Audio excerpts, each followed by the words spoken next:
All right, welcome. I'm laughing already. Yeah. Welcome to the Calling All Heroes Comics podcast. I am George, and I am joined by Walls. Hey. Tim. How's it going? And Gary. Hello. And we are back together again for the first time in 2 weeks, and this week, as promised, is our mailbag. We Dun, had dun, stuff dun. from Snapchat, from Facebook, from private message, from Twitter, and even something from Instagram. And some of it was barely legible, but we're going to do our best. We're going to get work our way through it. Some of it was mean-spirited. And yet, I couldn't read any of them without smiling on some level. We'll take it all because we know you're listening. Absolutely. But I guess before we jump into that, anybody have any new business? New business. Anything to attend to? I know, Walls, you said you just got back from vacation, ran into a nice shop. Yeah, there was a shop in Dewey Beach, Dewey, Delaware. My wife and I stayed in Ocean City, and she wanted to ride up.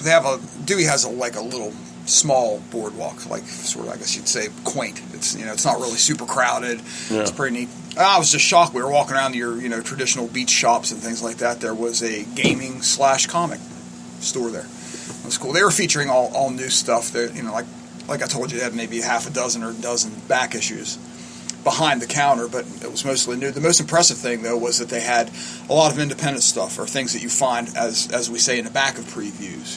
Like a lot of independent titles were up on the wall for people to pick from, which I thought was really cool. They were cool. Of course, they had a lot of the major Marvel, DC stuff, but I found it really impressive that they had the newer things up there, like a lot of the newer things. That's cool. They didn't go real deep on, they only had like a couple of books, in a set. Like they had a couple back issues, which I was just telling George, I was thankful to get Venom 150 and 151, which were right off the shelf, which is pretty cool. But it was a neat little thing. It was cool to see. I was on vacation, didn't expect to see it. There's a little comic shop. You never know. Yeah. When it comes to the independent books, just as a retailer, anytime somebody orders something that's way off the beaten path, because usually you're getting it for around half to 60% of the cover price. So whenever I have somebody that orders one of those, I use what that profit would have been to order something else that somebody didn't order. Cool. So the lesson in that is if you ever come in and you want to try something different, not only are you doing that, but then you're also helping create a little bit of a diversity in terms of what's on the wall here. So, definitely a good thing. There was close to a dozen people in the store. I mean, when you have a boardwalk environment like that, people, constantly, and their doors open, and, a lot of folks take their kids on vacation, young people, whatever, there was a lot of people in that store. It was crazy. I wonder if it's mostly new stuff because there's no way that salt water on that beach is kind to those books. I wonder if it's just they have to have a quick turnaround, and that's why there aren't back issues being kept there. Maybe. It's like whatever's on the wall is going to only be here a couple months. Their boardwalk is sort of off the beaten path. Like it's not really. It's close, but it's not like right on the beach. Mm-hmm. So yeah, I see what you're saying there, though. But salt-free backboards. Yeah. They had a lot of gaming things in there too, so I just figured maybe they just decided to diversify that. But the whole one side was devoted to comic books. It was pretty cool. Cool. Gary, how was your week? Good, but uneventful. He's pondering. Yesterday was interesting. Yeah. Playing music, yeah. We played it at a nudist colony. Nice. Oh, the one in Paw Paw? Yeah. Yeah. Avalon. We've been there. Yeah. Interesting. So yeah, that was. I don't even know what to say about it. Is that a first? Oh yeah. So all you have in your hand was your tambourine there? Yeah. Did you find though that after a while, you sort of acclimate and don't really think about it? Anesthetized to it. Yeah, this totally naked guy. Well, he had a hat on. Well, okay. And he comes up, Miller Lite, You can leave your hat on. Yeah, Miller Lite, and he just hands us all beer, and you're just sitting there playing. We were playing Leroy Brown, Jim Croce. Tim came in. It was right when he was handing the beer. I don't know if he was sort of taken back by it because he started singing backups where we don't sing backups. All of a sudden you hear da da da, and it's like we don't sing there. He looks over and starts laughing. But later on he admitted that it's like, yeah, I was kind of taken back by that. But yeah, you're just sitting there talking to people and they're buck naked. I mean, Buck, nice to meet you, Buck. Yeah. We were down there in the dead of winter. It was like January, like a week after New Year's, and I remember us going down to play thinking, it's January. Chances are. And I remember that door swinging open, and the dude that let us in was as nice as could be. He was wearing moon boots and nothing else. Oh, yeah. Wow. It takes you a while to get used to it. We were there for a couple hours, but it's just really no big deal. Yeah, I agree totally. Yeah. And everybody there was super nice, super cool. They couldn't have been any. Wow, how can anything I say today top that? We peaked a little Well, too early. wait a second. Think a little bit there. I'm sure. Went to work. someone- I went to work this week. Yeah. Spun some blood down. Well, guys, as we said, this is this week's the mailbag, and we got quite a few questions. Like I said, from just quite a few avenues. Hit me. All right. Well, let's see. We'll just kick off one here. I'm going to get this out of the way right now. What is a Batman toaster worth? It is worth whatever somebody's willing to pay for it. Yeah. And where in the heck did you find it? Because I was looking on the internet Yeah. today, and Other than a crudely drawn image of one, Yeah. Tim was unable to prove that it exists. So if you have a picture of one or you own one, send it in. does it project the Batman logo onto the toast? Does it burn that into the toast? Because that would be. Well, pretty how about cool. incorporating with the other question about where the mom cut the sandwich in the shape of the bat symbol? Yeah. That's awesome. Could you put that in the toaster? That's awesome, man. Have a toasted bat toasted sandwich. bat symbol. That's good times right there. Toasted bat symbol sandwich. Yeah. It's a good idea. Kudos to the mom that did that, Yeah. man. All right, here's one. What comic would you most like to see turned into an adult-oriented animated series? It doesn't have to be strictly adult, but there are no boundaries. Like somewhere between Batman the Animated Series and the HBO Spawn series. Anybody have any thoughts on that? My wife shared when we were laying in bed. I was reading these things. She goes, "You mean like an X-rated?" I'm like, I don't know what they really mean. I'm assuming. When I read no boundaries, Yeah, I mean you can yeah. say whatever, go with She whatever. Whatever was, you she want, was do whatever you quizzing me, want. so I'm like, I assume. Yeah, but so. there again, people always equate sex with, X-rated, or it could be violence. Oh yeah. Yeah. Like Faust is an Yep. X-rated comic book. Oh yeah. Does that make sense? Yeah, oh, absolutely. Even though it On- has sex and violence On in both counts. Yeah. Yeah. Right, but it doesn't. I mean, Logan or any superhero, when you're killing somebody or Yeah. tearing somebody apart or things are blowing up, if you're graphic enough, Yeah. it's an X-rated film. Does Right. that make sense? Yeah. Yeah. So I'd say of all the ones, Deadpool sort of pushed the envelope as far as that goes. Yeah, I don't know that I necessarily needed to see it be pushed that far. I think to me, I was looking at it like just not necessarily only for kids. Like you watch the Spider-Man Saturday morning cartoon of any generation, and it's meant for children. Right. I saw the trailer for the Inhumans stuff, and I'm cautiously optimistic, but it doesn't look very good to me. And I thought that's a perfect thing where if they kind of had that darker flavor to it, that could be an animated series on HBO or Netflix about the Inhumans. But it's on network television, though, right? It is, And and it's that's- live action, and it looks to me like it's almost like the reason. It's like anytime somebody says, "Why doesn't Wolverine wear the spandex in the movies?" Look at the Inhumans Yeah, trailer, check that out. and you'll know because it does not look like it Really? should be happening. That stinks because I love the Inhumans. Me too, and I was, and maybe I'm wrong. All right, I'm maybe hoping we'll I'm wrong. We'll just have Oh, to wait and see. yeah. Yeah, I mean, it would be cool for the Authority, which is more of an adult, and it's not like I said, it's not per se sex. It deals, but it's violent. It's really The cool. boys. not to switch Definitely gears, the but- boys. The boys. Yeah. Yeah, oh, There yeah. you go. Walls. Yeah. Yeah. Walls. You Because got it. I love that. Yeah, man. man. I thought You that got was it. the boys. You I got it. thought it was cool. I thought that was great, but that would be definitely on the upper end of the adult echelon. Yeah. But One that was of my great. favorites, Johnny the Homeless Son of Maniac. There you go. Oh, As yeah. a cartoon would just Yep. be Oh, incredible. for sure, yeah. It would be incredible as a cartoon. But there again, I don't want certain young people watching it. There's a lot Right, of right. there's a lot of old Obviously. Warren creepy stuff that Corbin did, and some of his own Fantagraphic stuff that had a lot of sexuality and violence in it. And I'm a big fan of heavy Corbin's. metal. Yeah, heavy metal stuff. Heavy metal. EC the movie. Comics, the cartoons the government doesn't want you to see, Yeah. and make those into like Yeah, animated. the seduction of the innocent. Yeah. There you go. Yeah, That's suck good on this, stuff. Wortham. That's it. Old Fred. Fred Wortham. In a related note, did you guys see here just a few days ago they announced that the Mark Millar, the guy who does Jupiter's Legacy and all that, Yeah. he sold his whole company to Netflix, and now they're going into production with. They didn't start naming the titles, but Netflix owns all of that now. Wow. Nemesis is great that he did. Huh. Same guy, Steve, who drew Civil War. McNiven? Yeah, he's the one who did. A lot of people don't know about that series, but it's one of those that I Man, picked up. McNiven is great. Well, you should see. He did the Nemesis, he did the really first good 6-issue series. he did the first issue of Monsters Unleashed when it chance. came out. Right. I love his art. Yeah.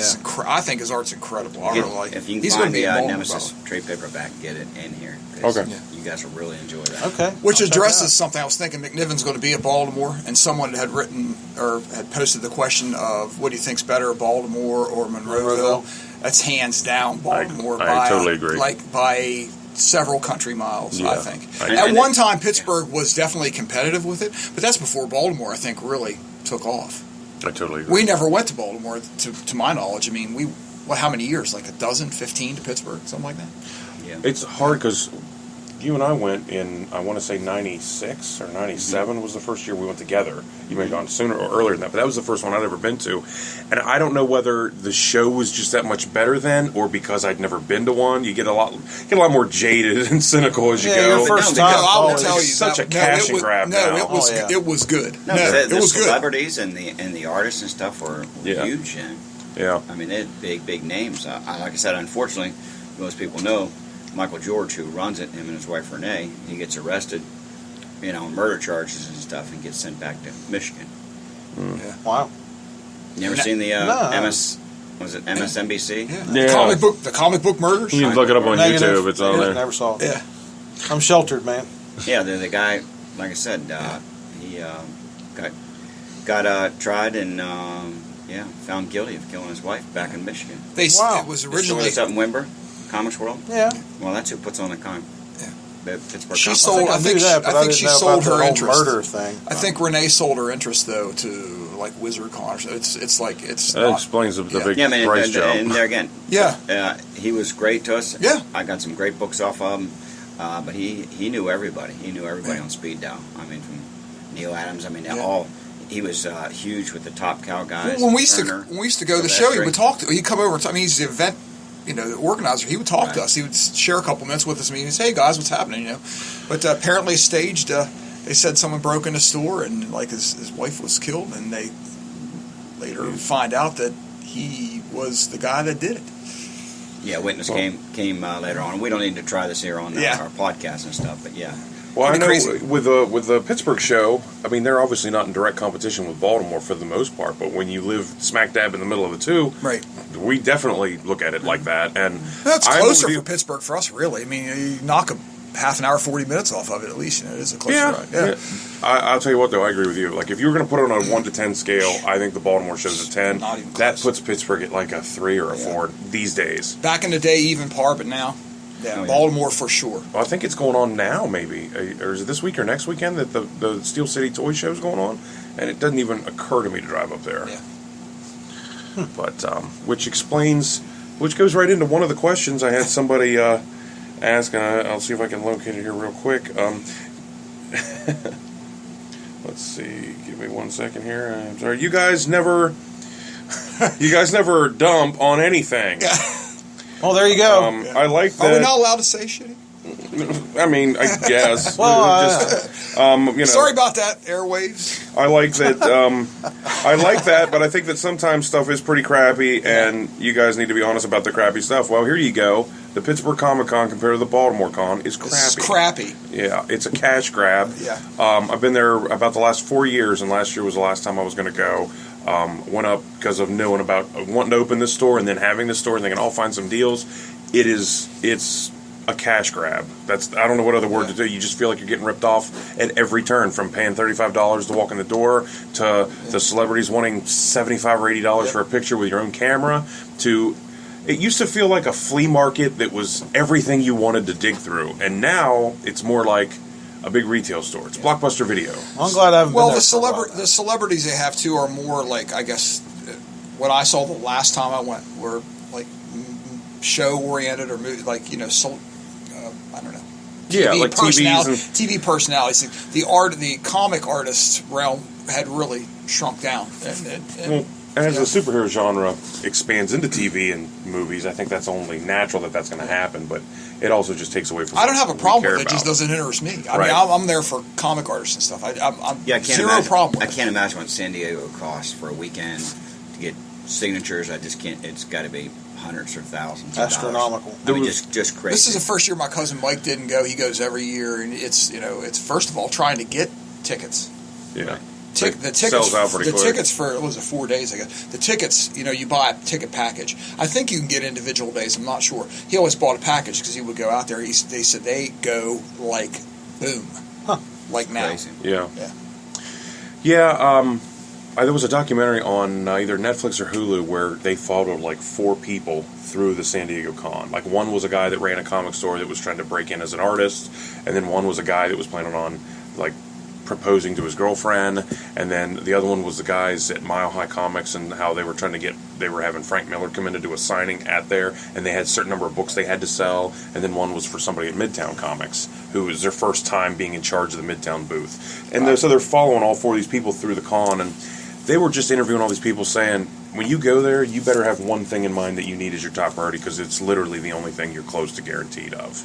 And that Hall H, where they make all the big like releases of trailers and all that, like they did the Infinity War trailer this year in Hall H. Hall H, I don't know how many people it holds, like maybe just under 1,000. They said there were people that got there and were standing in line and sitting and sleeping for 3 days and still didn't get in to actually see what they had waited for. And I don't know. I mean, that just seems to me like That's kind of what's fun about that. Yeah, that's out of control. That's like a life sucker. Yeah. Yeah, I don't see that happening. Well, I guess it's interesting because years ago I used to wonder about the state of affairs about comics. You know, we were going to shows every year, and like, you know, it's just so worldwide now. I guess is what I'm saying. I wondered what was going to happen, and boom, this is now what you know. happened. This is what happened. It's become, everybody wants to do it. Everybody says, hey, I want to, with San Diego in particular, hey, I want to go there. Hey, I want the San Diego Comic Con. I mean, it's sort of like an in thing. You know? Well, Baltimore to me is big enough. I agree, totally. For getting bigger. For 7-8 too. hours, we wear ourselves out. We see the whole thing. Yeah. I totally agree with you. But getting to the question of why don't we, dump on things, I don't know. That maybe to me, I don't be philosophical about it, but life's too short. You know what I buy, you know what I see, and if I don't buy it, chances are I don't like it. Right. Right. Yeah. I don't have to sit here and rant and rave. I've tossed some serious shade on Squirrel Girl a couple we times. do tend to. I mean, and again, that's and for me. I just read that book. But I said, without even reading it, I can just sit there and say, I'm not interested. Right. I have X amount of dollars and X amount of time and energy, and this is what I like. Right. And the rest of it can just... Well, you said it too a couple weeks ago. I'm glad it's out there. I may not be interested in it. Right. It may not be my thing, but I'm glad it's out there. Yeah, And that's- someone's buying it. You know why? I mean, We've been tough on artists, from meeting them at conventions, going back to the conventions, but we've never taken it personally. You know what I mean? I mean, if they're going to be an idiot, we can say, "Man, he was a real idiot" at the thing. But I don't know. I mean, Yeah, I it's don't know more any, shameful for I don't me. know any artist. Yeah. I mean, I personally don't hang out with any comic book giants. So I know a couple. Huh? you, yeah, I'm looking at them. yeah. yeah. Look at all George, three, all yeah. three of them. But yeah. you know what I'm saying is I don't personally know these guys. If you run into, Neil Adams or Tom Palmer or, Michael Zeck, and these guys are nice, and you think they're the nicest guys in the world. It's a good impression of them. Yeah. But I don't know any of these guys personally. So I try not to be personal. Yeah. The fact that I don't put my $4 down for one of their comic books says it all. Right. The thing I've noticed too, and you're right, you're talking about a slice of what they're. I mean, they're there to do that. But you got to figure too, though, there's hundreds and hundreds of people. You would think you'd see maybe a little crack in the veneer, and for the most part, like most of my favorites that I've met and have had an experience with have been super cool. Right. Yeah, have been really cool. I'd say like 90% Yeah. of my exposure to people have been. Yeah, and let's put it out there. Because, There's a whole lot of stuff out there that sucks. Just sucks. How about that? But if we need to be brutal on things, but to be honest, it's just not my cup of tea. Well, we're not going to make the list of. You guys don't want to tune in to listen to us bash everything and then say, Some people like hey, that, though. see you next week. I like to talk about. I like to introduce artists that people maybe have never heard of. Like Right. we talk about. Wolverton. We talk about. Hopefully some of you guys are looking this stuff up. Yeah. You know. Well, and I think too that we don't. I'm trying to think of how to put it. I probably have the least experience. I definitely have the least experience in collecting comic books out of the group, and I've been collecting them for 30 years on one level or another. So I think that we're all pretty in tune with. Be like you said, you avoid the things you're not interested in. It's not like we're a blank slate trying to buy up a bunch of stuff to figure out what we like, and none of us are being paid to review everything. Right. So we're pointing out the stuff that we dig, and like you said, that's how that goes. I don't think that we're avoiding bashing things or trying to speak negatively about stuff. We just, like you said, it's better focused to talk about what we like. Now that said, these are the things I like. Well, real quick, I worked in music retail for 15 years, And of course, during that hip hop and rap and stuff come huge, which I'm not a fan of. Okay, I don't hate it. There's some rap songs that I like. I'm not going to sit there and bash it.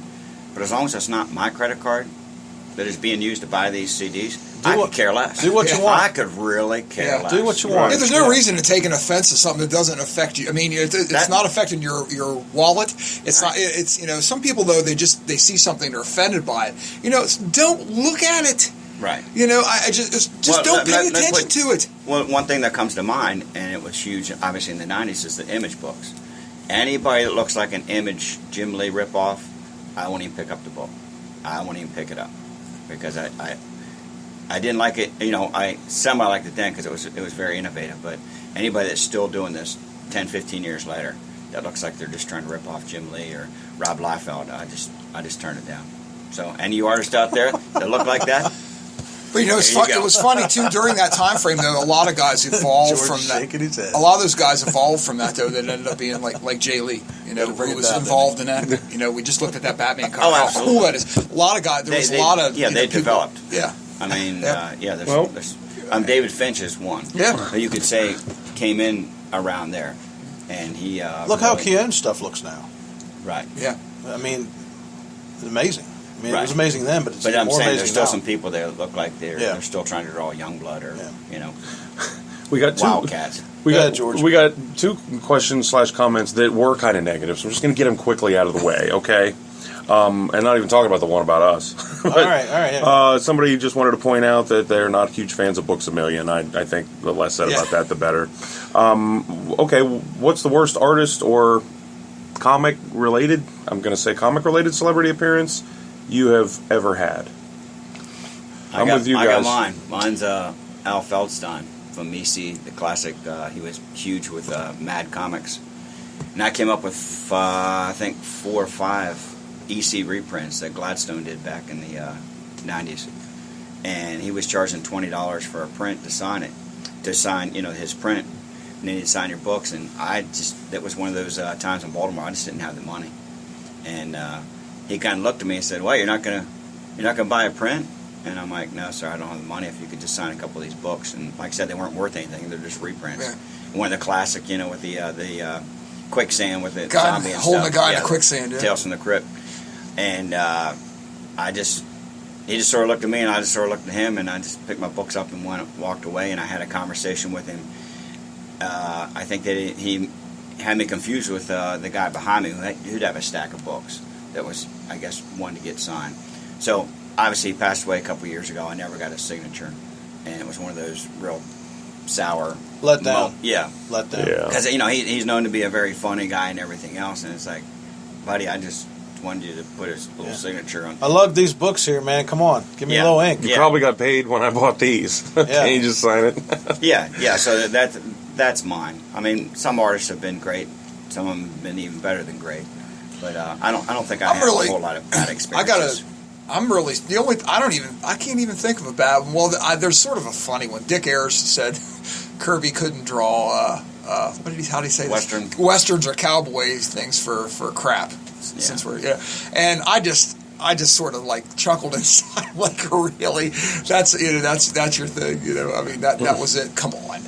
But and he inked a ton of Kirby stuff, and he did then say, the monster stuff and superhero stuff, but mostly the monster stuff he lauded mostly because he inked those, But I just thought it was sort of funny. You're going to cast some shade on Jack Kirby. I'm like, oh, come on, I wonder and stuff. Obviously, some of the younger listeners, when it comes to Kirby, we won't get into a discussion about him. Whether, Kirby seemed to be a very friendly guy. People liked him, but say he's a very hard worker. I'm just wondering if the young readers, if they get tired of us talking about Kirby all the time, because they don't call him the king. Be like, it's like Elvis the king. It's like, if you don't like Elvis, then Well, the amazing thing too, though, is, and I guess we talk about it a lot. There's nothing really out there that's Kirby-esque. Well, he was very unique and very innovative. And at the same time, when Eric Larson drew some of those Spawns, though, I thought he touched a little bit on Kirby there when he took over and did, like, there was a story arc in Spawn recently, and Larson did some of the art in it. Yeah.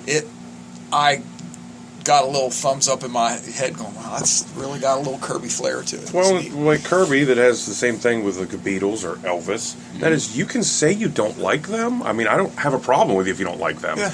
But there's a ton of people you love that were influenced directly by them. Yeah, you can't. So you can't get there from here. Yeah. So there's definitely that. I would say my only bad experience at any con or anything, and we've touched upon this before, like in our earlier podcast, was Mr. John Byrne. You know, had second print copy of Iron Fist. What is it? 14, first appearance of Sabretooth. I think you're right. I had a copy of like the second print of that. Yeah.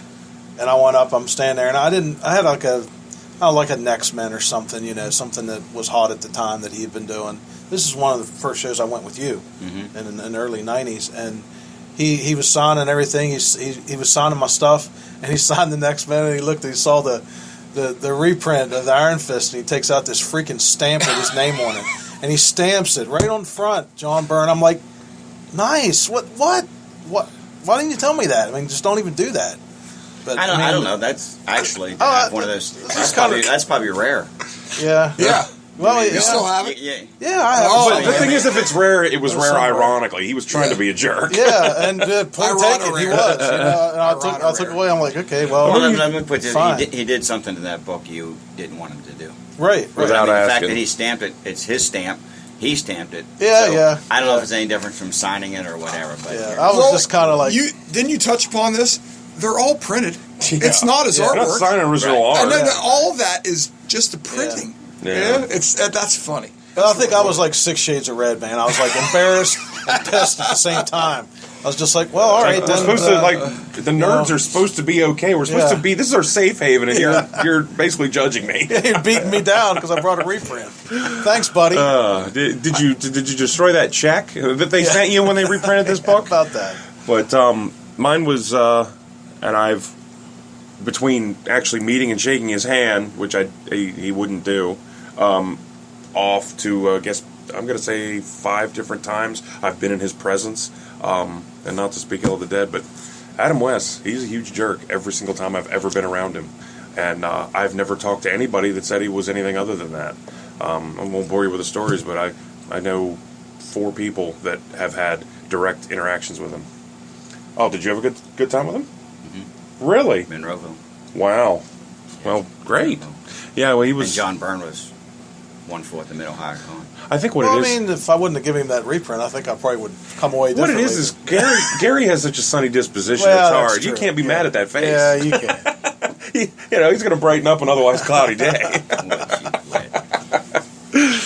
But yeah, no, he wouldn't shake my hand. My good friend Jack Davis tells the story going up there and them saying that you're not allowed to address him. You're not allowed to address Mr. West. What does that mean? You're not allowed to talk to him. Can't say hello? It's like, what if I say thank you for everything? He'll ignore you. Like, oh, okay. And I've seen him do that bit where somebody's from across the room just wanting to take a picture of him and he'd do this. Like, they're not doing anything other than taking a picture of him in a public place, and he just covers his face. So I'm curious. What's it mean? Do you just set things down, signs it, walk You away? hand it to, a in my handler? experience, you hand it to a handler who hands it to him. He signs it. They hand it back to them, and you don't have direct contact. And it was the same thing with a picture. I was with a friend of mine that went through to get a picture with him, and they said, Was he behind plexiglass or something? Well, I think, there again, one thing to touch on The here Pope Mobile. when we're talking about meeting people is, The Westmobile. from Westmobile. Stanley to all the people, John Byrne, all the people that I've met. I met him back a long time ago, before all this eBay and all this stupid stuff started showing up and Sure. changing everything. Yeah, definitely has Well, changed things. I sat there. I only got one thing signed because he was in a hurry, but Stanley was absolutely free. Yeah. You know, from Frank Miller. I forgot to bring him in, but I found all those pictures and stuff of Bassett Tottleben, John Byrne, us having all of our picture taken with Frank Miller.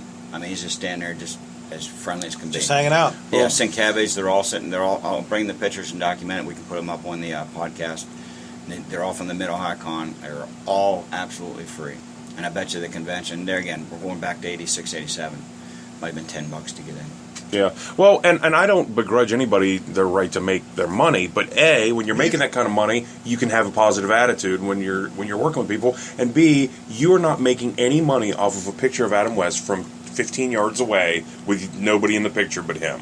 Like that's just not happening. Yeah, who wants to buy that? It's like, here's a picture of Adam West at the convention. Yeah. Like, Yeah. it's $15. Like, for what? I mean, I guess it does. Like, I come don't with know. a sandwich? It matters. I guess it doesn't matter, but to me, it does matter. I mean, you have a line of people with books in their hand. They want to get signed. Now, they obviously are standing in this line. They've paid the money to get inside. They have initial some investment in the they books. have adoration Yeah. and paid for the books. They have some adoration for your work. Yeah, okay? we're there for a reason. Why would you be? I mean, why would you be Especially- standoffish or jerk? I mean, why would you do that to somebody? Well, Especially, I would do what a lot of people do. I mean, if I ever got to the thing where people actually want my autograph, I would sit down at the table and I would sign up to, 5 books for free. Then after that, you need to put some money in the jar. You know what I mean? Yeah. Because I don't care if you're going to sell them on eBay. It doesn't make a difference. If I'm at a level and stuff where you actually want my autograph and it's going to go on eBay, signed for more money, well, that's good. That's a good thing for me. That means I'm a somebody. Does that make sense? Right. Well, if you Well, think like it's Lemire. It's- Lemire's about as hot as they got this past time last year when we went to the con. And I stood in a big long line, and he didn't charge anybody anything, and he signed within reason what everybody set down. Well, And it's I just like guarantee you, Starlin. if Greg you're- Capula, same thing. Court of Owls and the Spawn stuff. I mean, after you got past a certain point, you paid, but Yeah. you could get free ones, and was the nicest guy ever. One last, real quick Adam West story. A buddy of mine had one of those Batmobiles, like redone. He was at a car show, and Adam West was there, and I guess he was going to go to the front and do some speech. So the people that were organizing the car show, World of Wheels show, as I recall, came over and said, "Hey, do you think maybe Mr. West could get in the car and you could drive him right up to the stage? That would just be so cool." I'm like, "No, absolutely." So he says he gets in the car and sits down. He said, "Mr. West, it's a pleasure to meet you," and put his hand out, and he kind of like looked over and just ignored him. He's like, "He's old." This is like a couple years ago. He said he was pretty old, so I was just under the assumption maybe he didn't hear me. So I'm sitting there getting ready for them to go. That's really giving him some. Yeah, some leeway. Well, the guy, and the thing is, here's the part that's so heartbreaking about it to me is the guy must love him. He owns a damn Batmobile. Yeah. You know, it's not like just a casual Yeah. fan. So then he said, "Well, so what I did was I had a purple Sharpie, and I said, sir, is there any way I could get you to sign the dashboard of the car while you're sitting here?" And he said, he just looked right over at me. I know you guys can't see me. He just looked over and went, and sighed, and then just looked straight ahead and didn't even respond. And that's when my friend said, "Get your ass out of my car." And he said, "Excuse me?" He said, "Get your ass out of my car right Wow. now." He's like, and I mean that. Yeah, you got to call these guys out. I don't know who. I like Adam that, West. though. I mean, we're talking 1966. Come on. Yeah. I mean, he is iconic, but he's nobody. Right. He's just another human being. He's worm food now. Well, like I said, No! that was nasty. Oh, I just got Yeah, real. that was. I just got For anybody real. had that nasty experience with Adam West, I just tried to give you a little Like I comeuppance. said, I didn't. Like I said, I have a magazine signed by him in costume that he put on for this particular. I forget what magazine it was. I never heard of it before. What year was this? If you don't mind me asking. I don't know because Salvini was there. It was one of the it was Pittsburgh Monroe. cons. No, it was Monroeville. It Yeah, was when you Pittsburgh, when you come off there, it was a Ramada Inn. Oh, okay. off So to it the wasn't a side. con? And there again, Adam West. He was at one of the cons. He was at one of the Pittsburgh shows, I think. Savini? No. Adam West. I think Weston. Oh, I know Savini was because he had Oh, his yeah, absolutely, he had yeah. his sculpts there because they were. Absolutely. He had a I got a sculpts picture were with phenomenal. him right there, actually. Yeah. Yeah. Oh, he had these busts. No, that this were- is at a Ramada. I got a picture with the bus. Oh, they're As soon as you killer. get off the exit, it was right there on the left-hand side, not as you went down the road. It Yeah. was right there. And like I said, he's a quirky guy, but he was friendly and everything. He signed my thing. It was a good And day. There again, zero cost on it. He just signed it. Maybe those Family Guy cameos is what really just got his Put him over the edge. put him over the edge. I don't know, but and the final thing, and then we'll obviously move on. But it was I was standing there when I heard Burt Ward sign his stuff saying that most of the time he's an a-hole. I mean, Nice. it's Burt Ward. It's his boy wonder for crying out loud. And that's what he said. And, That's what he again, said. I don't care if you're famous or not. I don't get where the people get. If you don't want to come out and meet the fans, just don't do it. Yeah, don't Yeah. do signings. You know, Plain and simple. if you're gonna come out there and be a jerk. If you just stay if home. you have no desire to be there, don't you're, be you're gonna there. ruin a whole lot of people's day. Yeah. As we're speaking. Right. All right, guys, we're going to lighten it up by asking you, who is your favorite bad guy ever? Now, that is a pretty broad question. Wow. That Who's is your my- favorite bad guy ever? Mine immediately came to the Hulk. So, like a badass guy, as opposed No, to no, Hulk he- is no, I was he's- thinking villain. the he's Hulk al- is Maestro? The Hulk. Yeah, they're- Hulk, no, Hulk. Hulk has always been the bad guy. All the good guys have always, he's always from the army to everybody. He's I always- thought about that too, like a He's guy always that's been. perceived as maybe a superhero, but is sort of kind of a bad guy. You know, 'cause Like Frank- I think like Frankenstein. Venom is now sort of across the line kind of a Yeah, character. yeah, he was he's- a bad guy, but he's sort of a good guy, and he's sort of a Right. bad guy. You know, what I mean that whole Yeah. thing. Yeah, if you read the recent Carnage, Yeah, that he was good there. yeah, he's Carnage. been Well, somewhat like I of a said, good the guy. original Frankenstein. that Perkins art. He wasn't asked to be made. Right. But I've always viewed the people as monsters. To be honest with you, Huh? I've always viewed the real monsters of that story are the people. But the Hulk to me has always been an outsider. People that he's never been a superhero, True. right? Yeah. Right. I mean, now that when he got his smart and that kind of stuff, because he's been through a whole lot of incarnations. But from the very beginning, he was a villain. Yeah. I think my favorite would be Green Goblin, the original Green Goblin. I Yeah. just I thought love about that. I just love that original choice. Spidey stuff. I'm the original Norman Osborn Green Goblin. That's my favorite villain, hands down. Mine is a reluctant bad guy. Well, part of him is a good guy, part of him is a bad guy. I've always enjoyed the Lizard, and I've always liked stories revolving around the Lizard. Kirk Connors. But when Kirk Connors is, when the reptilian is taken completely over, and there's been some really cool stories where that happens. Yeah. I mean, he's such a likable guy as Kirk Connors, but he ends up killing his own son. Well, It's I mean, like, what? I mean, that's crazy. But I've always enjoyed. I love Spider-Man. I've always enjoyed the Lizard. I've Yeah, that always Mc- liked that that dichotomy. McFarlane That run. dichotomy is cool. Yeah, with the Lizard. Yeah, McFarlane on Torment. That Yeah. was great. Yeah. That was great. I love that. Well, there's one that the one that Bacalo did the art to was really great, where he was like pushed almost to the point of no humanity was left, and that's when he killed his son. That was Shed. That was a really cool story. Yeah, that was like a 4-issue run. yeah. Like 4 issues. Yeah, That was really neat. Yeah, it I was liked good. Judge Death from Judge Dredd. Yeah. Yes. Probably not a whole lot of people read that, but of course we haven't mentioned the Joker, who's one of the classics. But Yeah. For me, the Joker, 40 some years into reading, it's like how many times is he going to get out and kill more people? Right. It's like that's why I always said about the Dark Knight. I don't think I need to put a spoiler alert on something that came out in 1986, but when Batman kills him, and it was issue 3, I think it is. That's the way it should end. Just done. I've Right. had enough. I've had enough of you. We're done. We're not putting you in Arkham Asylum so you can get out and kill people. Just I think- you're done. The one that always I think of even it's newer is Carnage, because Cassidy is such a crap person, Yeah. evil, shitty person. Okay, I mean, he's well, a bad well, person. okay, we were talking He about was a bad We're person. talking about like an adult or whatever series. See, the reason why I've never bought into the whole Venom Carnage thing, I liked him early on, and Carnage is this, it's a character taking over a crazy guy, convict, murder. Mass murderer. But I always thought it was really watered down in Marvel Comics. Yeah. I really thought it was always. I mean, this guy's going on a killing spree at maximum carnage, and he's like knocking over lemonade stands and stuff. It just never. Yeah. It just never reached to the point where it's like, oh, let's get into this. I always Really- like the we I always really like the wanna- art of Venom and Carnage. I Yeah. love how those characters appeal to me artistically though. I think they're But cool. I just Carnage think series, they the could covers were speed- just the best. yeah. They could just be a whole lot darker.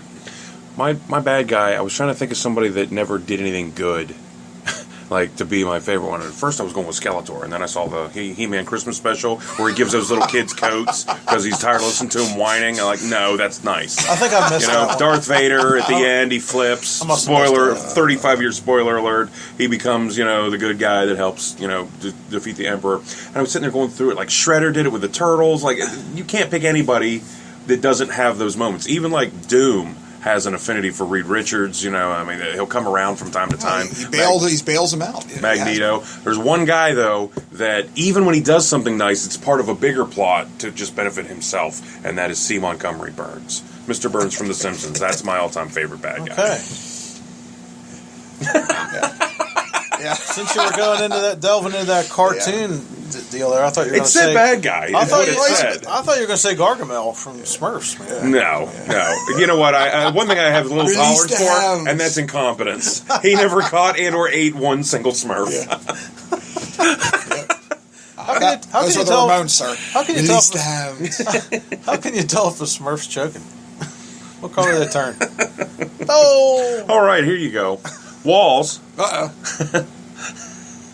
spelled correctly. Yeah, that's cool. Likes the monster books. Yes, he does.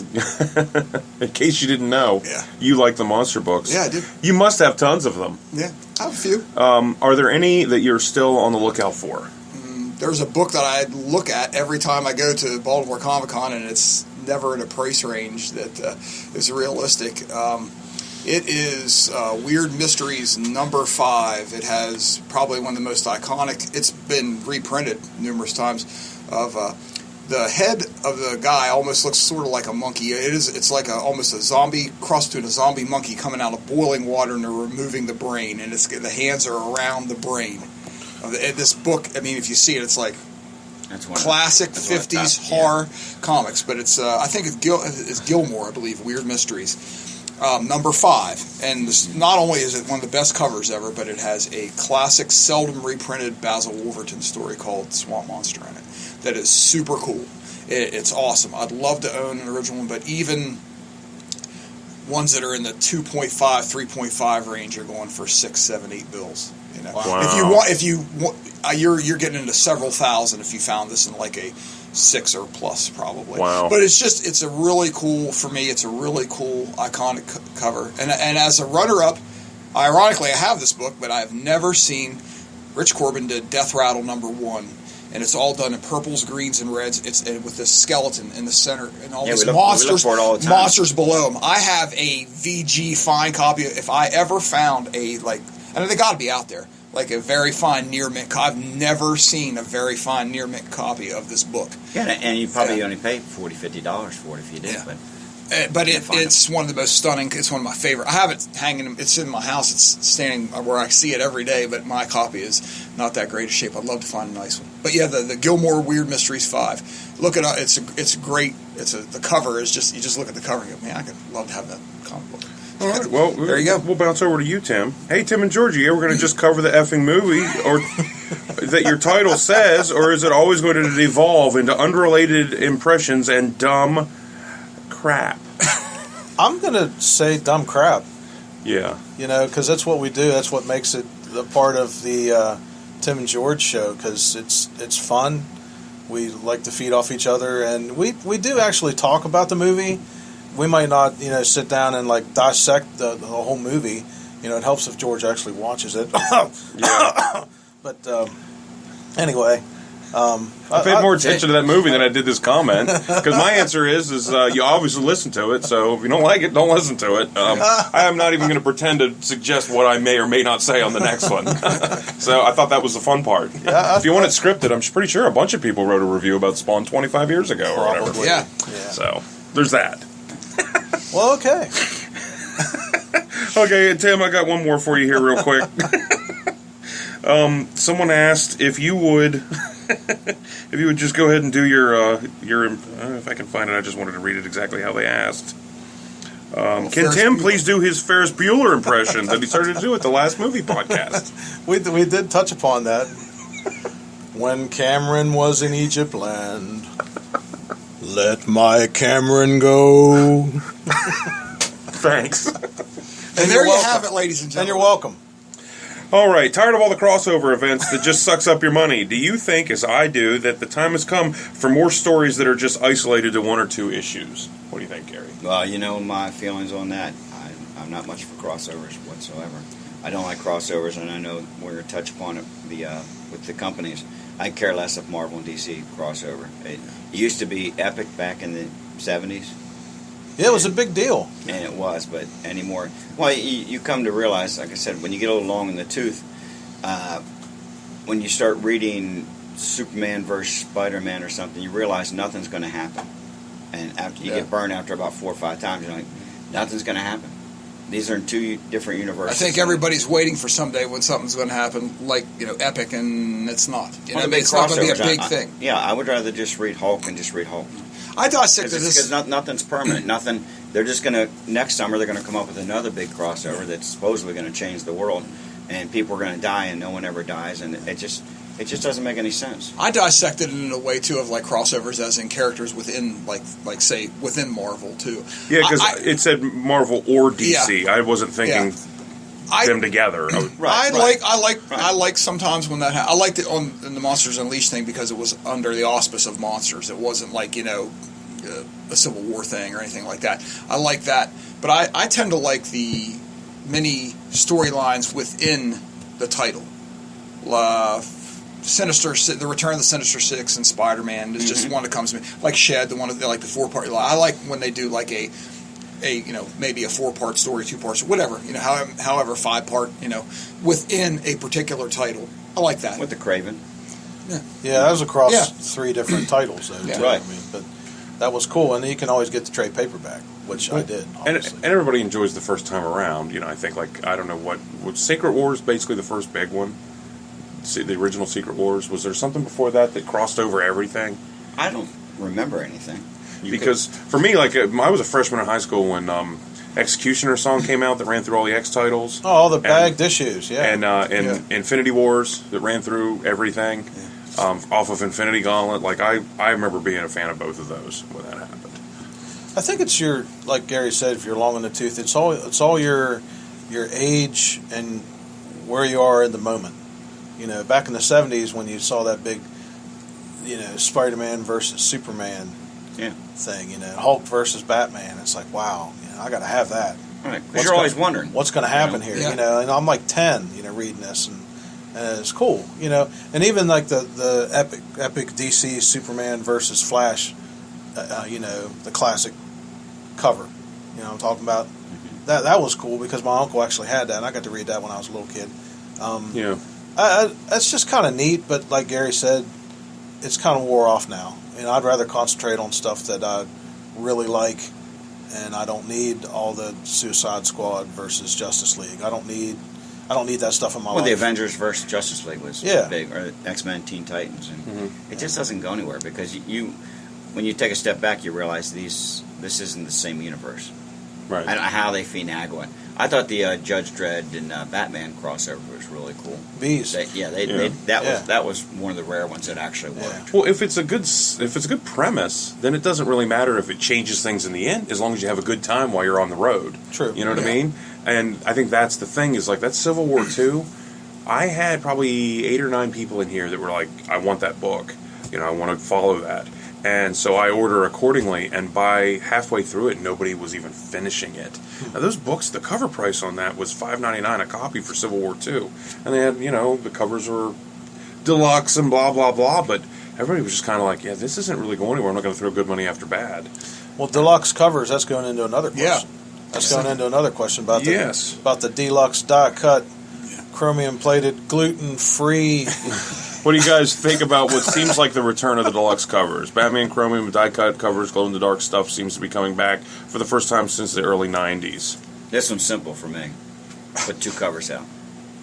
Put one at $2.99.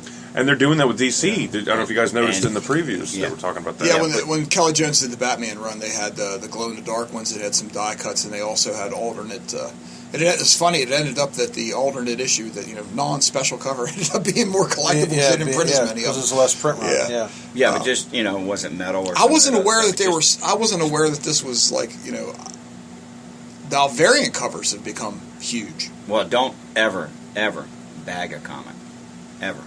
Yeah. Don't ever bag a comic. Oh yeah. Marvel and DC, don't ever do it again. And put a little card in it. Yeah. Well, yeah, Executioner's song. Yeah. And put a card in. They did it, the last time they did it was the Batman vs. Superman movies that were coming out. They would, when the Batman vs. Superman movie came out, there was one that would show Batman, only it would have the Superman logo over his face, and then one was Superman with the Batman logo over his face. And there were people that wanted Look at one of each and one to open. Yeah, look at Death of Superman. Yeah. That was bagged with the armband. But I and kind all of feel that like the first time around, we all learned our lesson. And anybody now with the internet, people can't even use the excuse why I wasn't around then. Look it up. Yeah. Like, history's there. Yeah. And if you're a completist, knock yourself out. Again, it's not my money. I don't care what you do. Buy what you want. Yeah, just offer it. Because a lot of times I just want to read it. Buy it from George's store. Yeah, that's right. Buy what you want. yeah. Yeah. Yeah, but come to calling. Shameless plug. But yeah, if you're going to put something out and it's going to be $7.99 of a title that I already read, that's not good. Well, I thought back in the day when they were doing that stuff, I dug it with Marvel because I had subscriptions to all those books. So when they wanted to crank out that die-cut cover, I got it for free. So it really felt like a bonus. Like, oh, wow, that's neat. Yeah. But when they start using it, like you said, as a hook to jack the price up 2 or 3 times. Well, I mean, I have a whole box. I mean, a full box of enhanced covers that came out then, and some of them are really, really neat. Yeah. So I'm not going to say I don't like them because some of them are really cool. All those Some of glow-in-the-dark Batmans, I love Yeah, them. hologram covers. Yeah, Yeah. the Spider-Man Ghost hologram Rider, cover. Yeah. the Ghost The one Rider. with the Dead Man saga. It was cool when you see the glow-in-the-dark. I was taking them in the cover. Yeah, like I said, the embossed covers. and all Yeah. that. I don't have any problem with them. In fact, some of them are really, really neat. The new Batman covers for that Batman Metal, those are really neat. They're like this chromium where you kind of see the sheen, and they're not any more money. It's what the cover price is, and I don't know. I'm okay with it as long as it's not every freaking book, and that's the reason you're supposed to buy it. Right. Because for every one of those, there was 10,000 Turok the Dinosaur Hunters for $7.99 that I had in the quarter bin, and had I not gotten some guy to take 100 of them for $5, they would have lined the inside of my casket or something. Nice. So, all right, man, we've been buzzing through the questions, gentlemen. Yeah. Let's see here. We've got... Addressing the listeners. All right, will you guys ever get the elusive comic shop frequenting female opinion on this Oh, stuff? that's one I want to touch on. They can be That's as one I rare wanna as a touch on. unicorn, but it would be badass. Pointy. Wow. Okay, I got a problem with that premise just from the get-go. Okay. Because I read a lot of interviews and stuff with musicians, and anytime they talk to Hart or Pat Benatar or Rihanna or Beyonce, it's always, so what's it like to be a female? I mean, just stupid from the very beginning. Stupid-ass questions just because she's a female. All right. And I don't understand, if a female came in here, she's going to be, I'm not talking as a male, I'm just talking as a comic book fan. Exactly. Never do I sit there and say, well, as a male reader, Yeah. I've never said that. That's Yeah. stupid. Right. So I don't care if you're a male, female, everyone's welcome.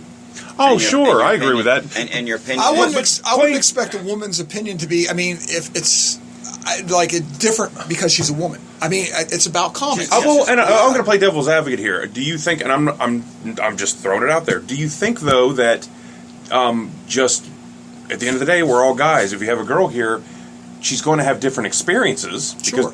So maybe those different experiences have her coming from a different point of view. I'm Right. not saying that. I guess that's that. Do you see that there could be a different point of view coming? But from I'm not it? going to sit there and ask her. You're not going to, as the moderator, you're going to sit there. Well, as a female, what do you think of the new Hulk Right. book? No, I hear That's what you're saying. that's what the question sort of comes to me as, and I can't stand it when I hear in interviews. So what's it like to be a woman? But I'm like, what kind of dumb question is that? Right. Just Well- just ask her the same questions that you would ask a guy. Sure. Keep the gender out of it, and that's what that question is. It's bringing gender into it, and to me, it doesn't matter who comes in here. Tell you what, if there's Well, any. Oh, go I ahead. was just going to say, next time Amy comes in here, Amy was the first ask person her. I thought of. Like, Amy yeah, I comes thought in of here. Amy. Yeah, immediately. well, and I guarantee you we have female listeners. If you guys have a different take on it, or agree with what Gary's saying, or disagree, feel free to pipe up. Anybody's more than welcome to come in and speak their piece or message Yeah, us. age. I mean, Yeah. we've had some guests in here, and it doesn't make a difference. That they were younger, maybe didn't understand, as we said, some of the references that they may not know who they are. Look them up, and they could educate us as well to sit there and say, you guys are missing the boat on this, this, and this. You're calling us out as comic book readers, not as 4 guys sitting around. Right. It's not a genre thing.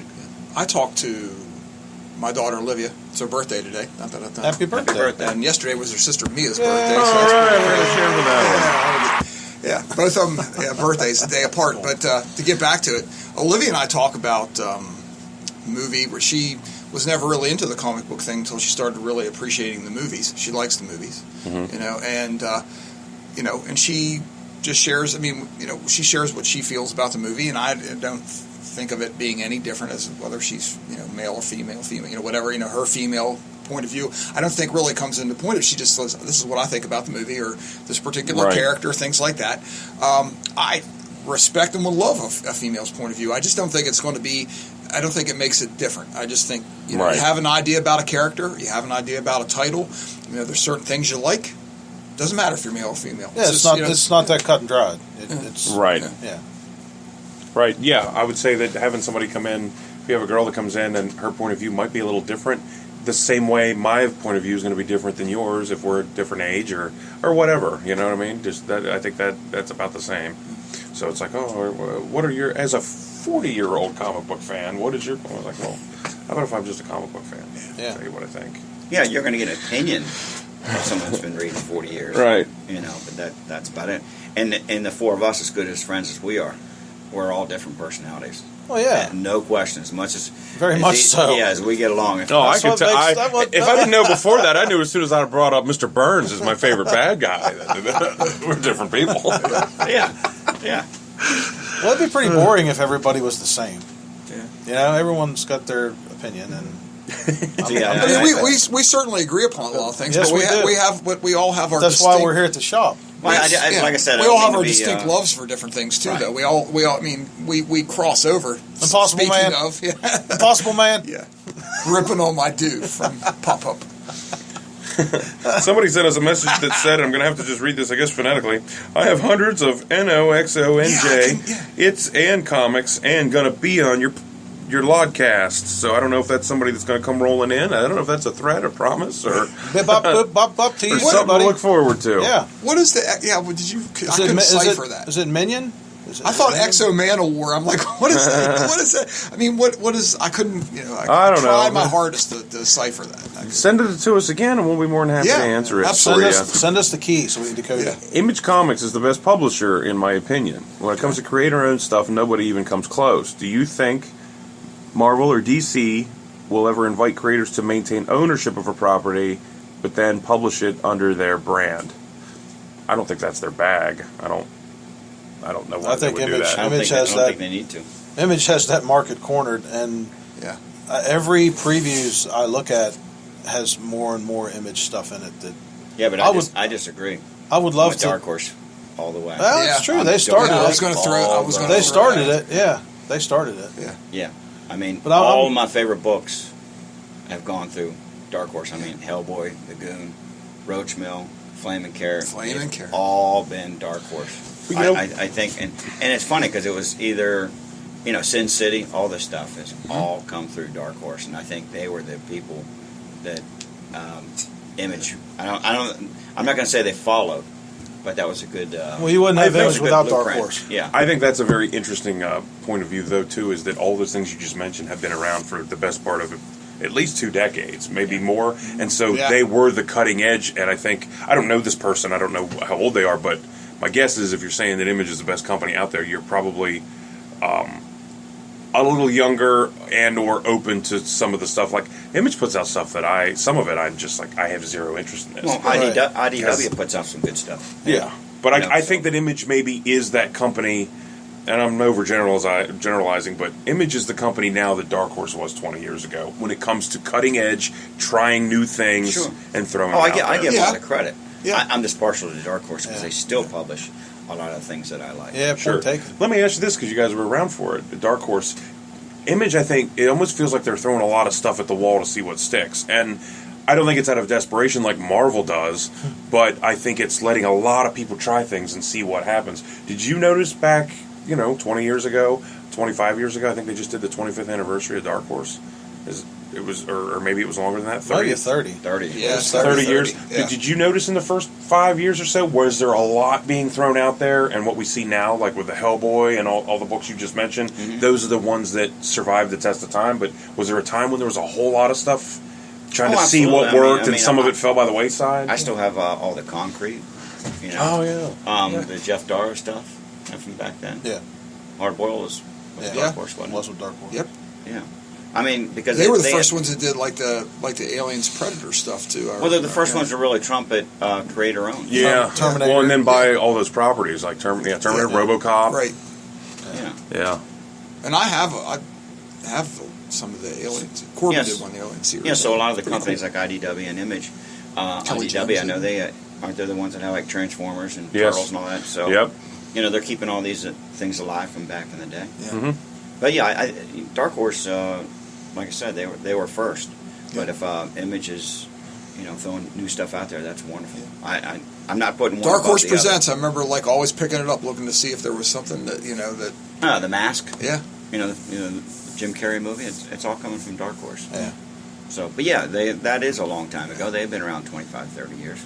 Yeah. But I'm glad that Image is doing what they're doing. And all the companies are. Which brings it around to another question that was on there relating to Dark Horse. What do we think about the R-rated Hellboy new movie coming out? I'm That's looking one of the forward to questions. it. If it's got Hellboy on it, I'm going to give it a shot. You know, I Well, understand- that's because the first one and stuff, I've been really up and down on, as you know, on all the movies. But Hellboy being one of my favorite characters, it turned into a love story. You know, the first one did. the second, the Golden Army I thought was just sort of really went sappy. I thought the first one was pretty cool. I like the I'm first. with you. Yeah. I like the first 5 or 6 minutes of the first one when he's still like little in the war scene. Once it left that, my Oh, interest you're started. talking the Golden Army then, when they're on the army base.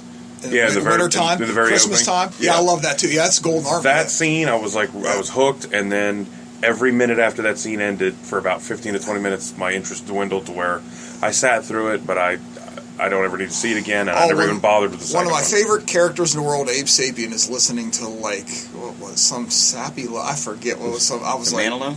oh yeah, who I. Jeez. It's the Squirrel Girl of your record collection. Yeah, Wow. yeah, Barry Manilow. Oh, I'm stepping That's on funny. your larynx right now.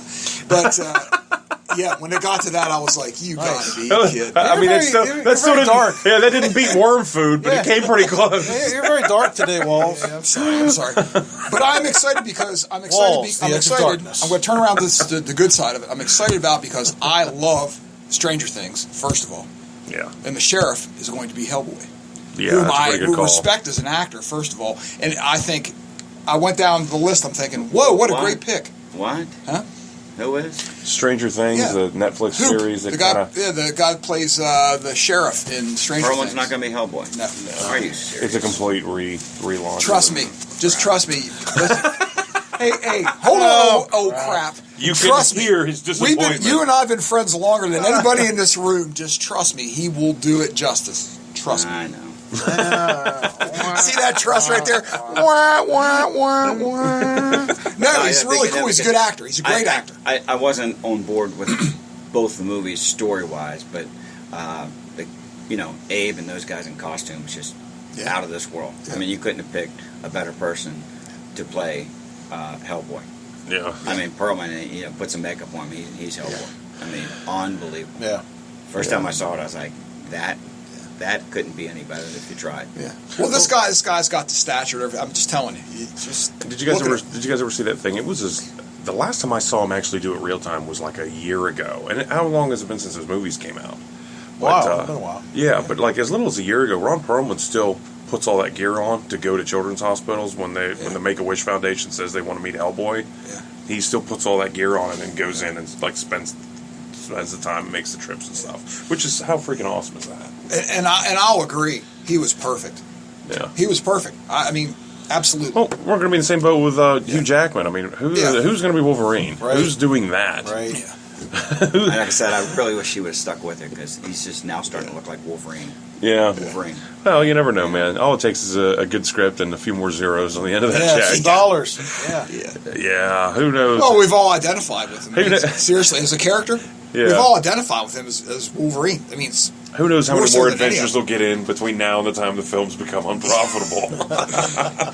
George, it's always those zeros. You couldn't have Throw said a it couple better. more zeros. on As the there. retailer, it was my job. You couldn't have said that better. Put a 0 or 2 on that. Yeah. Yeah. All right, who read Unbeatable Squirrel Girl this past I week? did. All right, sir. I did. I have to throw a lot of things out there. I know it was like the anniversary, and I know it was an individual story that was done in one of the Marvel superhero specials.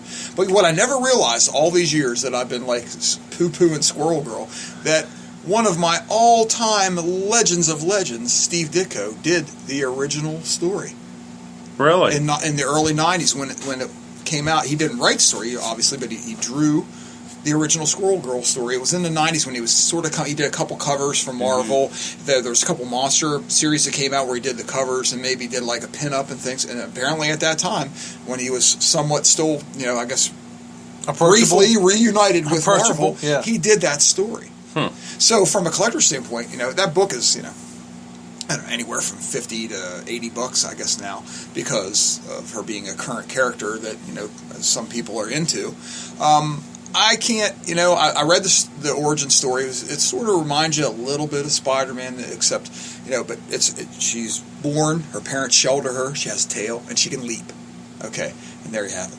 That's it in a nutshell. That's it in a nutshell. Literally. No pun intended. Yes, that's it in a nutshell. I came away from it. I mean, it's like leave Squirrel Girl alone. But the issue was okay. But it just seemed to be a retold story to me. Right. A little girl has a special. They hide her But tail. there's an audience They try to for it. hide her tail. Yeah. I mean, now what's cool about it? I guess you just touched upon it. That is sort of like somewhat of the magic. When I was a little kid, I'd been like, oh wow, ooh, they hide her tail. And things. I mean, just certain bit of secretive. Thing there. That's cool. Maybe that really plays to a newer audience, and that's fine. Right. But the latest Batman story is nothing new. Right. I mean, and I only had to pick a Batman story. I don't actually have to say an issue 622 or 720 or 480. It doesn't make a difference. It's Batman. Yeah. And it's the same story over and over again. Over and over. Right. So I'd just like to say that the owners of Calling All Heroes Comics opinions do not necessarily reflect those expressed by Gary Kramer at the store.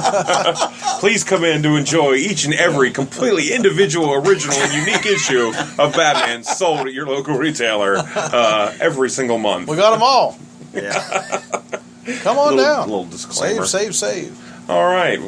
Did you get a chance to read What'd a you book? read? Oh, I read the City of Owls, that trade paperback, part 2, because the court's the first one, and I just Right. got done. And really, and then again, I'm gonna just go back on what I just said, because on the Court of Owls, the first one and stuff, that this organization has been around forever and ever, and Batman, Bruce Like Wayne the is Freemasons. really tough on himself. Yeah, exactly. Yeah. He's really tough on himself because he always thought that Batman is Gotham. And after he discovers all this, and it's all back through Alfred's father, and of course Dick Grayson's grandparents and everything. Mm-hmm. This goes way back, and the story that Scott Snyder and Capullo did is just wow. It was really good. So it's not just another Batman story. Well, it was, but it was much better than most of them. But you guys know what I'm saying. It's Sure. it's good. I know what you mean. It's good versus evil. That's everything. Yeah. So Squirrel Girl, it doesn't matter whether she has a tail and her parents hide her. Eventually, she's going to have to go out and do something to fight evil, right? Oh, she battles the Hulk in there. There you go. There you go. I had to throw that out for you. Which validates my saying. Well, he leaps earlier too, that- so they have something. It is in common. true. Yeah, but he's a bad guy. He'd have to be a bad guy. 'Cause Squirrel Girl has to be a good girl. And she is. But yeah, so that was mine as the City of Owls. Yeah. Spectacular. What'd you read this week, Tim? I read the Great Lakes Avengers. Yeah. And I think it was like issue 5 or 6. It had the homage cover to the Hulk with Big Bertha on the front of it, which kind of drew me in, Yeah. Yeah. And I'm like, I've walked by that book, for a couple months now, and I'm like, it looks kind of neat. The art's kind of cool. I in it. chuckled every time. I was Yeah, like, the that's art's funny. kind of cool and it's a little cartoony, but when you got a character like what is his name, Thin Man or whatever, it was neat. It was different. It was refreshing, but I'm not going to buy it. Right. If it comes out, trade paperback and somebody has it, hey, I'll borrow it, but I'm not going to plonk down $8.99 to buy it. But it is neat. It's nice to see like a refreshing look on. It's not like the South Florida Avengers that I'm hoping for. I thought it had it was more clever. It was more clever than edgy and Walker more Man. funny than rude. Right. But Yeah. if you took and replaced those terms, Deadpool, only it was a little more clever than edgy and just a little funnier than it was kind of rude. Right. But it had that same kind of feel to it, I thought. Well, the premise- self-awareness. Yeah. The premise is really cool, though, that they, Yeah. they lost the everybody Avengers can title and these guys get it. Yeah. That's Because funny. that's really everybody. cool. That's all of us. You can identify with Yeah. that. But So I liked it. I mean, it was cute, but like I say, I'm not going to go rushing out and get the other 5 issues today. Sorry. All comics are not created evil. True. my daughter had me read along with her because I got her the regular cover and the variant cover. So she's reading it as I'm going along in my own copy. If I sound down about this, it was actually fun because you're sitting there You're listening to talking your about daughter. Menace the Menace here. I am talking about the Menace. We went through Garfield versus Grumpy Cat, #1. And she was thoroughly entertained. She never walks in here. She doesn't dig comics, but she read that one. She thought it was great and wants the others, and I can definitely think of a worse way to spend 10 minutes. That's a win. And she doesn't allow anybody to bash Spider-Man either. What she would like. No. She'll That's she'll a let you win know. for you right there. That's a win. Yeah, good times. Yeah. Yeah, I also read, we had a book walk in the door here in the bottom of an old box, and I thought it was funny because it says the first of a star-studded series of book-length super epics featuring some of the greatest heroes, and then actually says introducing Iron Man, Ant-Man, Thor, and I was like, wait a second. Avengers #1, without the cover on it. So I read that, and there was just something immediately cool about all these people being introduced, like just the way you set up a #1. Right. You know, because I hadn't read one, and I think the last one I read was the Marvel Masterpiece Fantastic Four #1, and that was easily 10 years ago or more.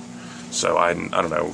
And something about holding that book, you know. Yeah. It's not a reprint, that's That's it. the real deal. Yeah, it doesn't get any more real than that. Once again, Jack Kirby. You're Well, it's history, right? Yeah, Yeah. Cover or not. it's cool. It's super cool. Yep. We also finally got our legacy previews in so that everybody can All right. actually see. And did you get a chance to look at this yet? yeah, I Sam? did. Yeah. You gave me one. I think you got the only one that we got, actually, last I time. think he did. What I was happy about, did you guys see the Deadpool variant cover? It takes off of a Spider-Man Spidey 129. Yeah, I saw that. Punisher. There's a lot of them in here that are homage covers that are really cool. Yeah, the one I liked, did you see the one that I thought, the picture online's really small, but it was an FF #1 knock? It's Monsters Unleashed. Yeah, the Monsters Unleashed Oh, one. yeah. Yeah. Rest That's assured, on the old list right there, buddy. rest assured, yours is already ordered. I had to order. Yeah. I had to order, I think, 10 copies of the regular one to Really? get one of those. Yeah, but I Well, did because I'll help you. I did because that's a pretty awesome cover. What is it? I'll pull it up for you here. It's the Monsters Unleashed book. The variant Number cover. 7, the variant is a take off of FF #1. It's just really. Oh, yeah. I collect anything that's a take off of FF #1. Looking forward to that. Oh yeah. Hulk 709. Looking forward to that. Return Yes, to sir. Planet Hulk. Yes, sir. Yeah, Yes, sir. It's Amadeus. Yeah. Well, I mean, you can't have everything. Where would you put it? Yeah, but there's some really great homage covers in here. I noticed. That Champions 13 cover I was digging. Did you guys see that? Yeah, Yeah, That's pretty neat. the homage covers are really cool. Mark Wade, right?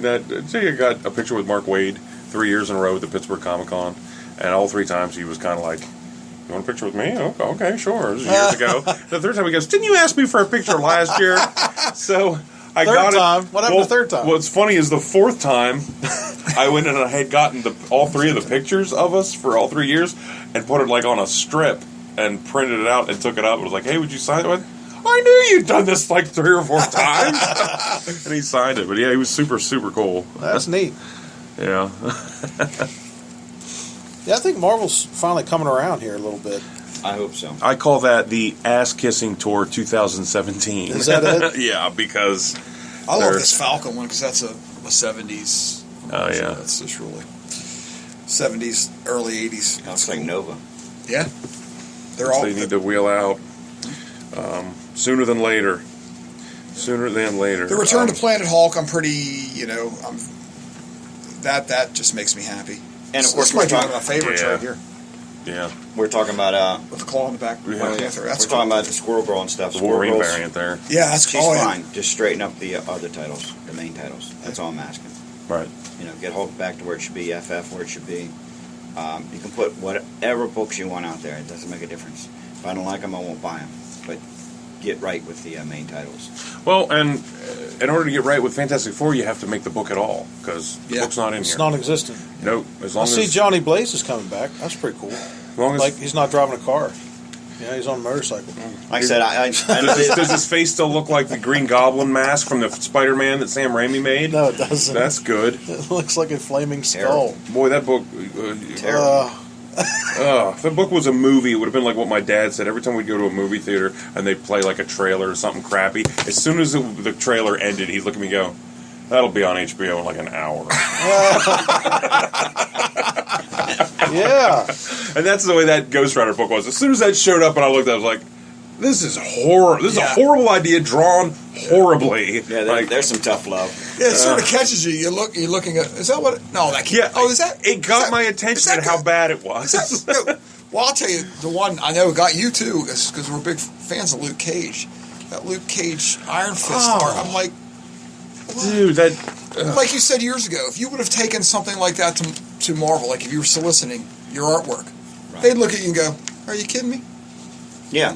It's like, Get out yeah, of it's here." like, when do I start? Get out of Start here. what? Start cleaning the bathroom? it had a Fat Albert flavor Why to don't you it. use that artwork? Why don't you use that horrible. artwork to wipe things down? Yeah, it's horrible. It was like, I'm waiting for him to run into Huggy Bear from Starsky and Hutch. Like, that's exactly what it looked like.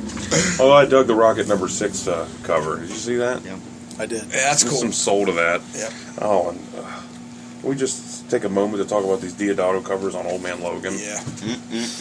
I like it. It's a good time to be alive right now. Because I think Walls and Gary, you guys weren't buying that book until those covers.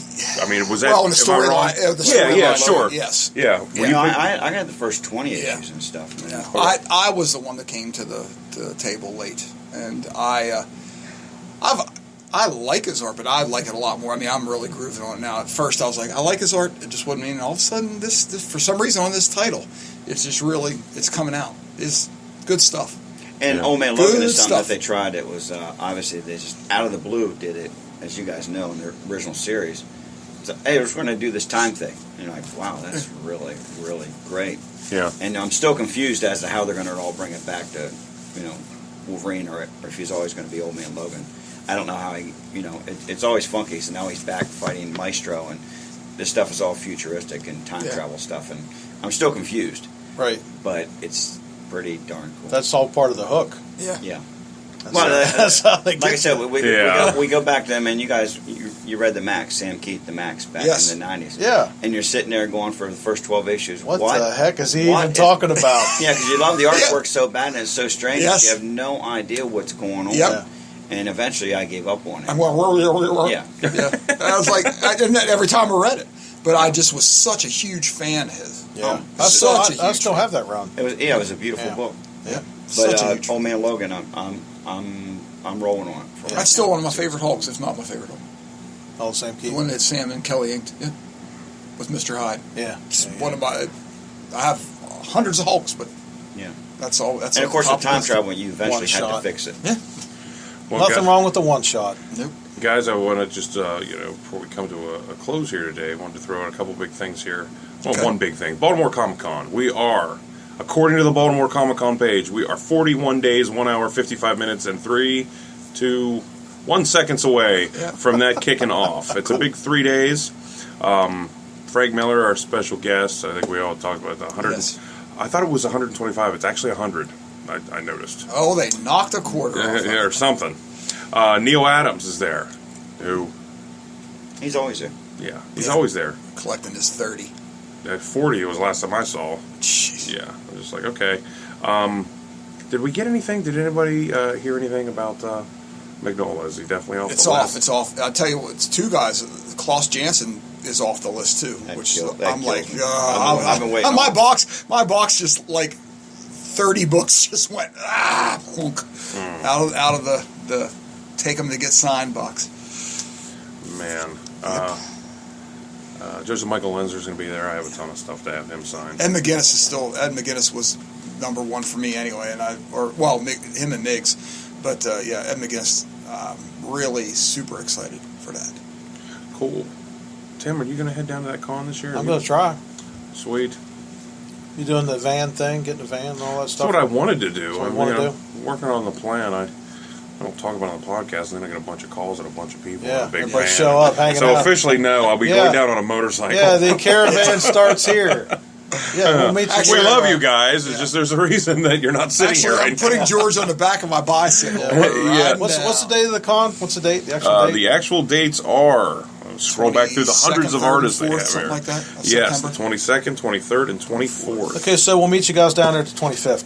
Yeah, we'll be there. The 25th. I mean, it's crazy, like you were saying before.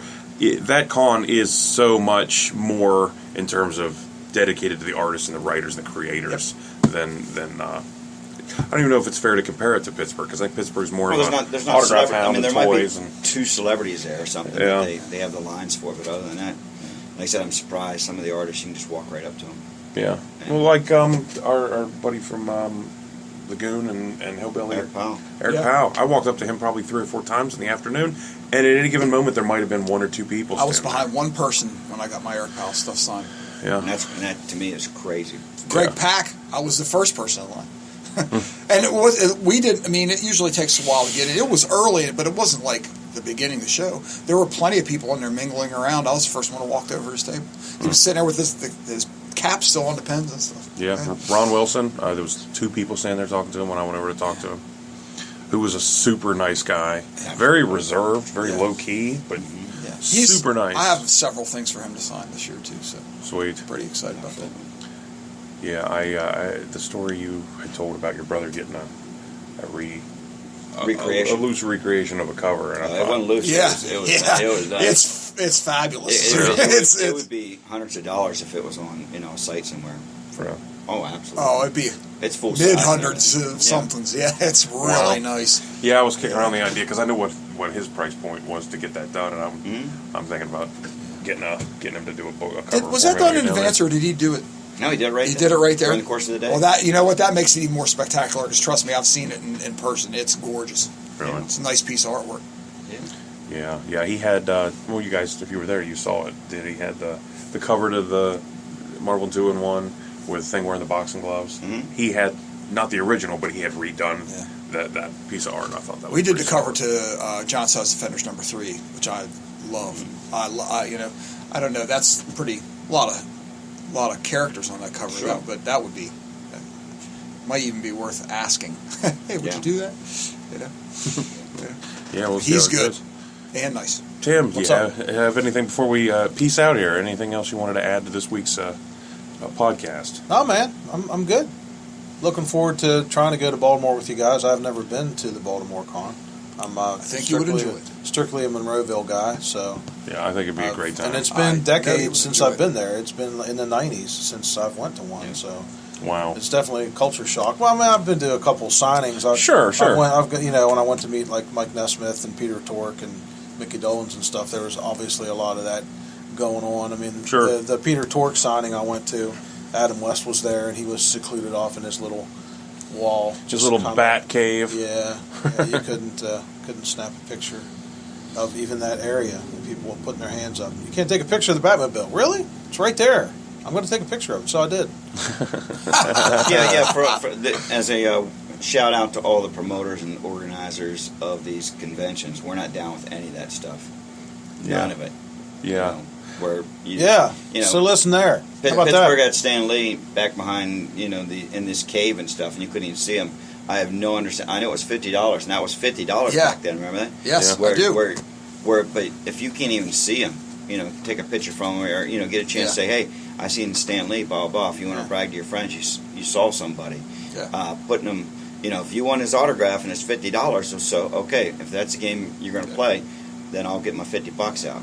But you could at least have him somewhere where everyone can see him. Exactly. Yeah, He's 'cause I a can guest of remember- honor, and he's back behind, Yeah. and he's like I said, it's like trying to get in Fort Knox to see him. Yeah. That's crazy. I remember because McFarlane. I mean, if you were in the line in the back, you couldn't see him because that line was ridiculous. But if you walked, around the corner, you could see him. You saw him there, but you also saw his line. Went all the way around. Right, forever. right. But he was there. If you wanted to, they didn't have him hidden behind anything. Right. Well, I think too the thing that hurts it is with all the money that's on the front end. There's a lot of money now going on the back end, and whereas those guys probably had their hotel covered, come up, sell a few things, and have a good time. Now they're being paid in some cases hundreds of thousands of dollars to be there by the con, and it makes the situation where the vendor has a ton of money to lose. In terms of Frank each Miller. person's Frank an Miller investment. didn't set that price. They're Right. paying him a huge amount of money to be there, and they Right. have got to get some of that money back. But that's just it. They've set themselves up to be in this position where now they're going to lose a ton of money Yeah. if they don't herd people through like it's cattle. cool that they're bringing Frank Miller in, but that comes with a cost. Yeah, No, I have no problem following the rules if you want to get Yeah. something and paying for it. Whether it's $50, $100, or $200 for William Shatner, whoever happens to be, or Adam West, it doesn't really make a difference. It's just make these people available so the public can see them. Yeah. They're the stars of the show. Yeah. You know? It's like, yeah, they were at the convention, but no one could see them. That's dumb. I mean, I can't say it any other way. That's just dumb.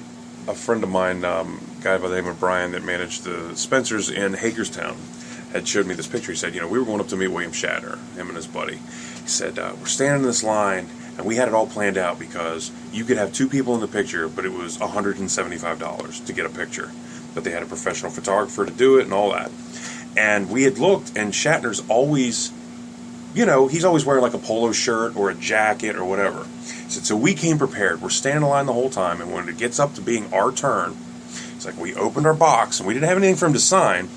We put these dinner jackets on, and we had one for him and asked him if he'd put it on, and he did, and we broke out cigars, and we had cocktail glasses that we put and basically put this candle stuff in with olives, and basically it was props, and asked him if he'd hold them and act like we're all standing there laughing because it was a black background.